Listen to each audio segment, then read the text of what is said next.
Salut, la Pragmatime. Alors j'ai eu des questions sur les poireaux.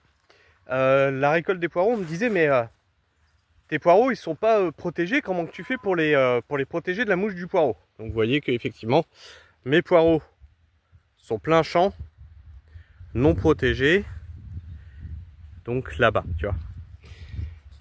Donc il faut connaître le cycle de la mouche du poireau. La mouche du poireau va t'attaquer normalement début août, fin juillet et jusque mi-septembre. Quand ça commence à faire trop froid, la mouche du poireau n'intervient plus. Alors comment je m'en protège? Bien, je vous ai déjà expliqué sur la chaîne que je favorise énormément la biodiversité sur le site, qui fait que ça s'autorégule un petit peu.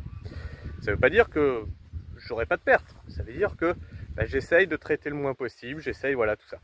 Et j'ai souvent sur mes serres qui sont là-haut, tu vois, la serre atelier et la serre à agrumes, des nids de guêpes qui s'y mettent, ou de temps en temps des nids de frelons.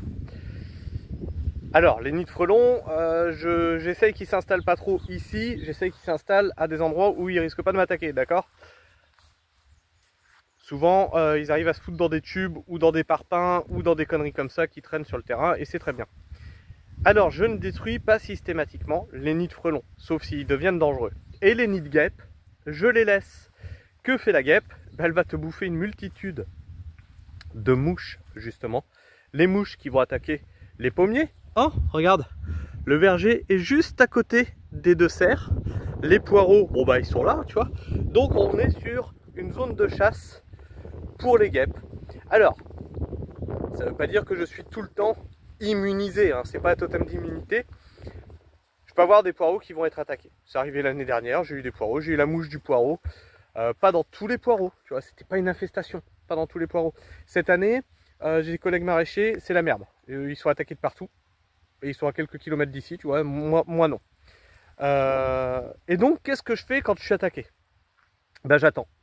C'est-à-dire que ta mouche du poireau, elle va être dans ton poireau, d'accord? Puis après, au bout d'un moment, bon ben c'est une larve.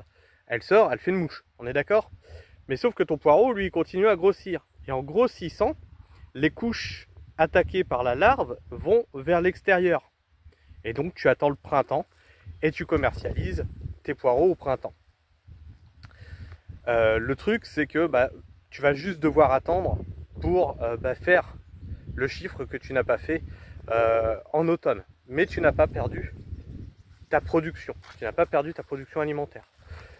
Autre chose, si c'est pour ta consommation personnelle, tu t'en fous. Tu t'en fous qu'il y ait une mouche qu'il y ait une larve dedans. Tu l'enlèves, point. Nous, c'est juste parce que voilà, il faut le commercialiser, donc il faut que ce soit présentable. De temps en temps, même, Sabrina, elle en a déjà vendu en expliquant aux clients, attention, il peut y avoir une galerie, parce qu'elle a vu le trou, machin et tout. Aucun client ne s'en est jamais plaint. C'est juste une galerie, voilà, on fait pousser naturellement, etc. Voilà, quand c'est comme ça, on les vend beaucoup moins cher parce que on les vend déclassés forcément. Voilà pour la production de poireaux, l'éducation populaire qu'on doit faire autour et la gestion de cette mouche. Alors tu me diras, oui, tu devrais quand même couvrir avec des filets anti-insectes tes poireaux. Alors on l'a déjà fait. Et figurez-vous que déjà le filet anti-insectes, ça coûte un putain de bras. De deux, ça n'a pas empêché la mouche du poireau, qui devait certainement déjà être en dessous quand on a posé ce filet, et donc du coup elle s'attaquait au poireau forcément. Et elle ne pouvait plus sortir. Et on a augmenté notre production de poireaux. C'est qu'avant on était sur 1500 poireaux, maintenant on est sur 4000. On augmentera certainement encore. Et couvrir une surface pareille, ça coûte encore plus cher. Donc ça donnerait des poireaux qui ne seraient plus rentables. Et